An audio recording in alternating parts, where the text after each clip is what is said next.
Welcome back for our next interview. And after I'd finished my stint at the last event in 2019, someone behind the scenes asked me, Daryl, who would be your dream guest? Who's the person that you would most like to interview in the whole world? And there was no hesitation from me. I came straight back with an immediate answer. And I'm now pinching myself because I can't believe that Wendy and Jill have only gone and booked that very same person as our very special guest this weekend. Without further ado, will you give a massive HorrorCon UK welcome to Mr. Malcolm McDowell.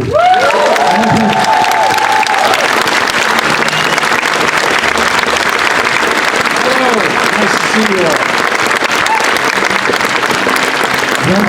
Nice to see you. Good God, it's like a nightclub in here, isn't it?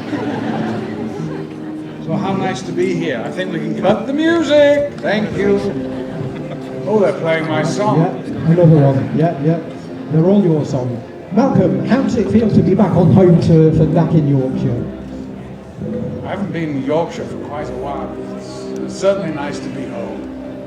I was born fairly close to here in Leeds, Horsforth. Of course, I don't remember much about that because my father was in the RAF and we moved to Bridlington when I was 6 weeks old, apparently. And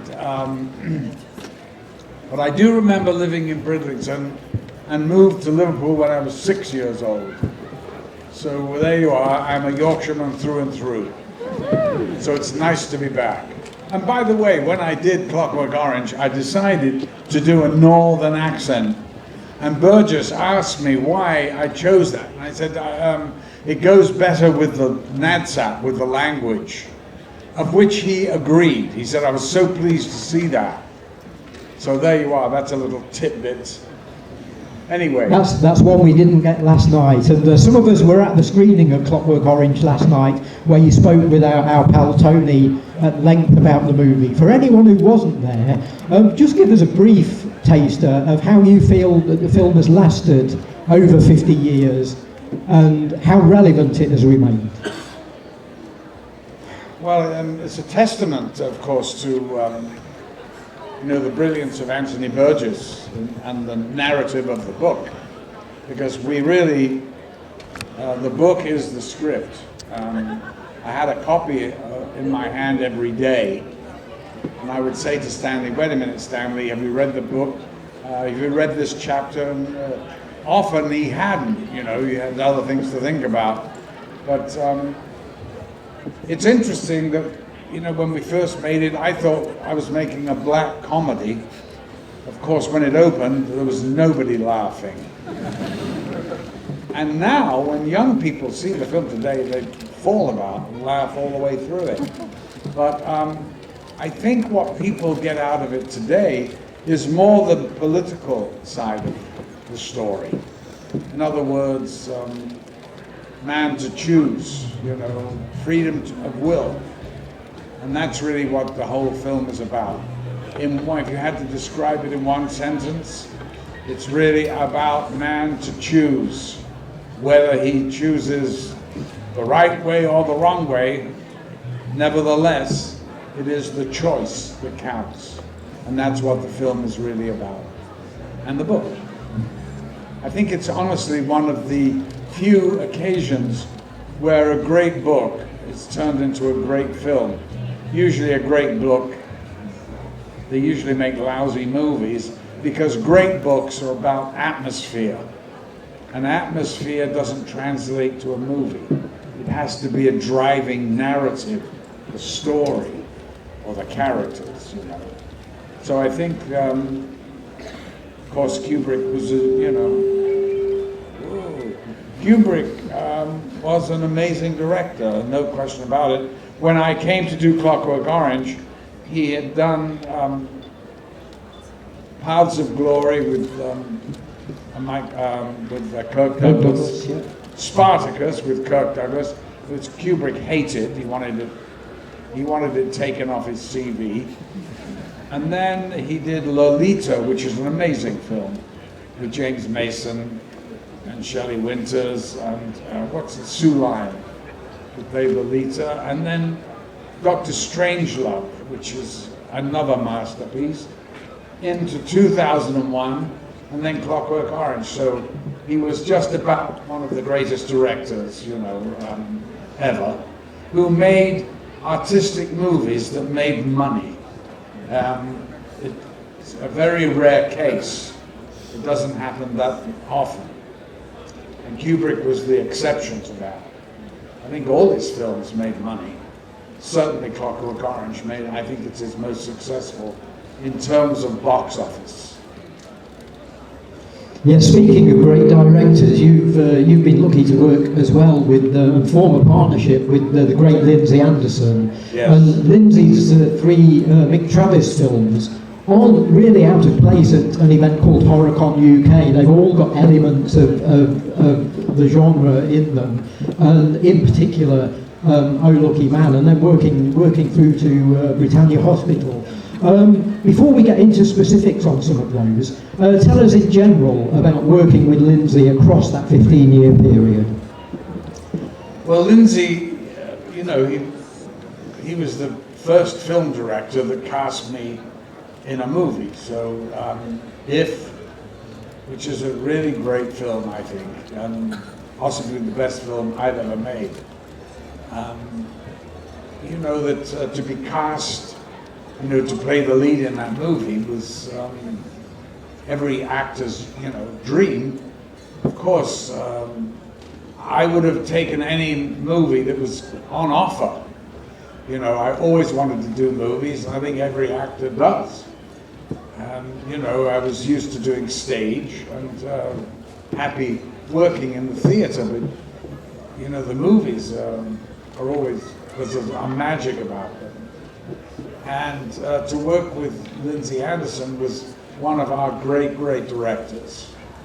And he was a visionary in a sense. And If is an extraordinary film, which Kubrick saw, by the way, 6 times or whatever before he cast me. He cast me from my performance in If. So, and then I love working with Lindsay so much on that film that I suggested to him that we do another film together, and which he said, if you want to do another film with me, then Malcolm, you better write it. And I went, well, I will write it. So I started to write what became Oh Lucky Man. And it was based originally on my adventures as a coffee salesman in Yorkshire, where at the time they only drank tea. And I think they still do, don't they? You tell me. I was the coffee man, working for an American company called Chase and Sanborn, and I was based at this, I had this bed and breakfast I stayed in Leeds. And I had so many adventures that I started to write and put them down. And I had a 40-page synopsis, which I gave to Lindsay Anderson, and he read it. He did sigh a bit when reading it, and sort of saying, is this supposed to be a comedy? So I would say, yes it is, of course you don't really have a sense of humor, because you're not from the north. And he said, actually I'm a Scot. I said, well that doesn't count. Anyway, he gave it me back and said, oh Malcolm, it's not very good, is it? And I said, yes it is good, and it's going to be your next film. So he said, well, in that case, you'd better call David Sherwin. Now David Sherwin had done the screenplay for If. And when I gave him the 40 pages that I'd written, and he read it, and he just absolutely loved it. And he said, I love this material, we can work on it together, and let's do it. And that's how we started doing what eventually became Oh Lucky Man. But it was called Coffee Man in that particular time. And we were in a pub writing. That's where we used to do writing, in pubs and in coffee bars.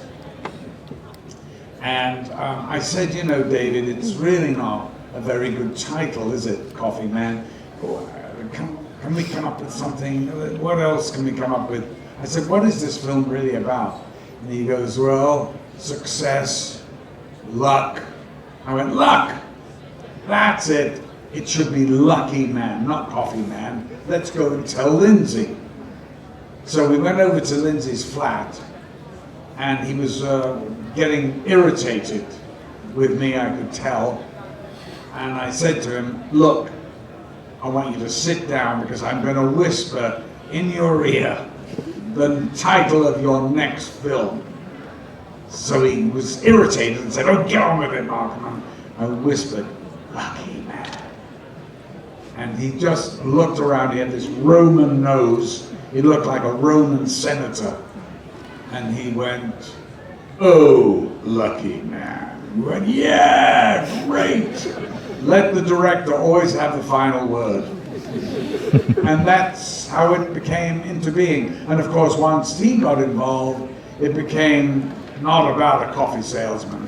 It became about a struggle of a young man going through life and every authority figure. And that's really what it was about.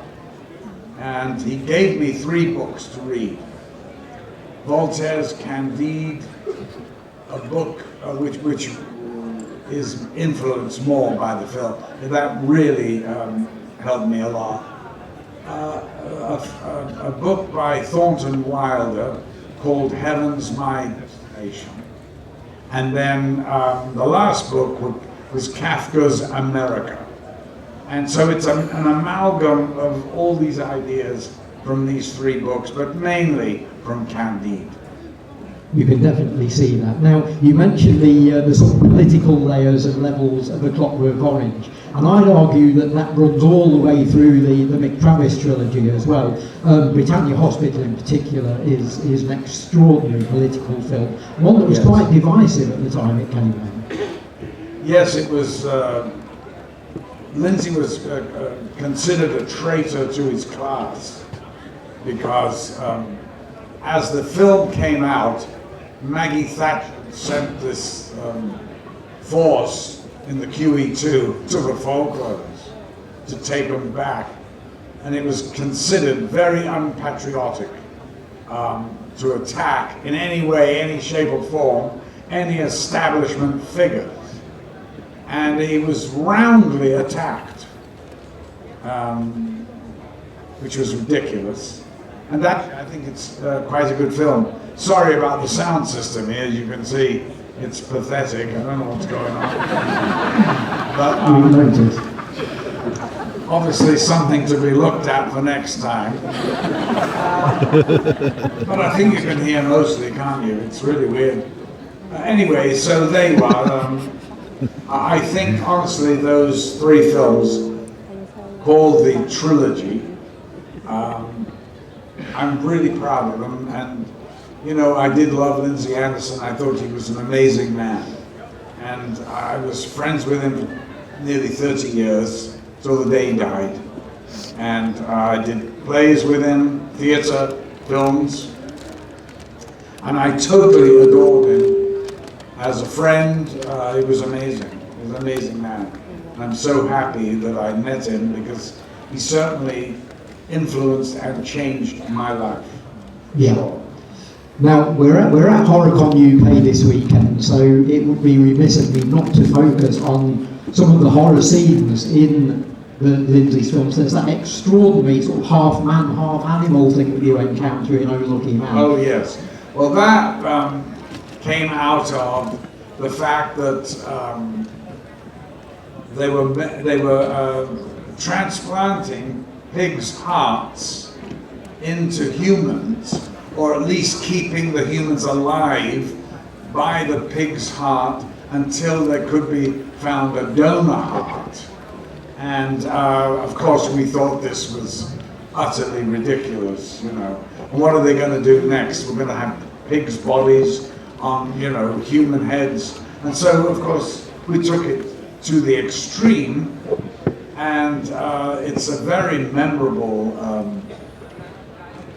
very memorable thing. And you know, it was Jeremy Bulloch, a lovely Yes, actor, who they sewed this pig's body on, and yeah, he was lovely. It's interesting, Oh Lucky Man, because a lot of the actors played more than one part, and that was because, you know, in life you meet someone and go, God, he's just like such and such, you know. So you go through life meeting types, you know, that are similar, and you know, so that's why we use that. And Lindsay, he made a documentary about Alan Price.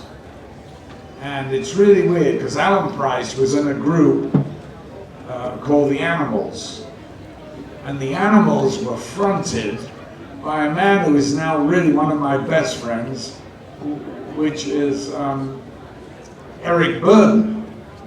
And Eric, weirdly enough, ended up in the small town that I live in California, and I'm walking down Main Street, and there is Eric Burden. And I went, fucking hell. What the hell is an old British rocker doing here? I said, is that where the old British rockers come to die? He goes, yeah, we're just like fucking elephants. And he's one of the most spectacular guys. He's still got a great voice. And you know, House of the Rising Sun, even Dylan said, oh, I much prefer the Animals version to mine.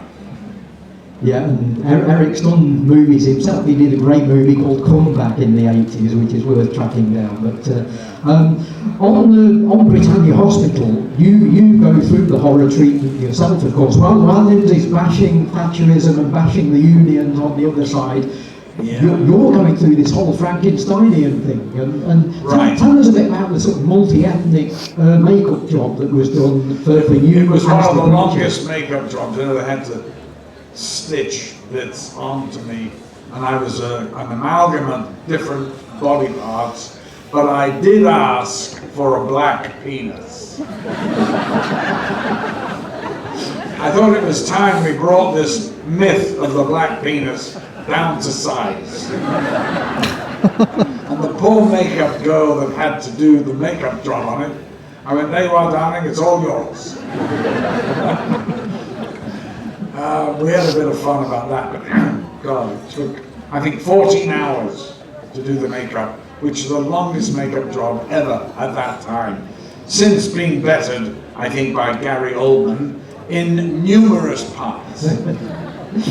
Yeah. Now, Lindsay really goes for it in that sequence. I mean, you compare that to some of the regular horror films that were coming out at that time, and Lindsay actually seems to go more extreme than even the most gruesome horror films. Yeah, I think that's one of the most memorable images from Oh Lucky Man. And people still talk about it. And you know, he had a big row with the designer, wonderful designer called Jocelyn Herbert. And they had a big row about this pig's body thing. And in fact, Jocelyn quit the movie. And I said, Lindsay, you're going to have to apologize to her. He was really rude to her. And he goes, I never apologize. So in the end, I had to drive down to Hampshire to beg her to come back. And thank God she did, because we couldn't have finished the film without her. She was absolutely brilliant. And anyway, to sidetrack. Yeah. Now we had David Warner as a guest here a few years ago. Tony interviewed him, and very entertaining. And so I think it's apt that we ask you about working with him on Time After Time, with your H.G. Wells pursuing his Jack the Ripper into the 1970s. That must surely have been a concept that appealed as soon as you heard about it. No, I love the script. And I love the fact that they offered me the romantic lead and not Jack the Ripper, the serial killer. So it made me interested immediately. But you know, I had known David Warner in 1965 at the Royal Shakespeare Company in Stratford. And I did a whole season there when he was doing his Hamlet. And I got on with him very well. I liked him a lot. And he's, you know, a weird guy. I mean, even he would admit to that. But I really liked him, and we got on very well. We were quite naughty boys together, but I won't go into that now. Needless to say, I will say that my time at Stratford-on-Avon was taken up with debauchery, gambling, and drunkenness, of which I loved every minute of it, but couldn't wait to get back to work in the real world. But so to work with David 10 years or more later, it was great, you know, and I've always liked him. He's just a very wonderful actor. I think one of our very best actors. Yeah, you make a fantastic team, I think, on screen as well. So yeah, I love working with him, and we had a shorthand. We were great friends. So you know, it was nice. Of course, I had another member of the cast that I was more interested in, and in fact, which got me 2 children. Mary Steenburgen, so we went off and got married after that film. And but David was amazing as Jack the Ripper. Now normally I'd get stuck with that part, and I'm so happy to take H.G. Wells and you know, San Francisco in the summer of 1979 was an idyllic, an extraordinary place. You know, the Haight-Ashbury was the summer of love, you know, which had been 10 years earlier, and the Flower Power and all that, and Janis Joplin and the Grateful Dead. It was just amazing, the city, and it's such a great place, and so it was great. And that's really, when I went and did that film and married Mary, I never intended to stay in America, but that's what kept me in America. I never came back home again. Sure. Now, we're on limited time today. We've not got quite as long as you had last night, so I'm going to be sort of jumping in and out of films. I wanted to mention a little cult movie that you did from the late 80s, Two-Hander with you and the actress Madeline Smith in The Caller. I mean, having hit major fame early in your career, you do seem to like and get something out of doing this more minor fare. Tell us a bit about that. Tell us a bit about your work on The Caller. Well, you know, that was produced by Frankie Blance, who had run Paramount. In fact, he ran Paramount when they did Love Story and The Godfathers.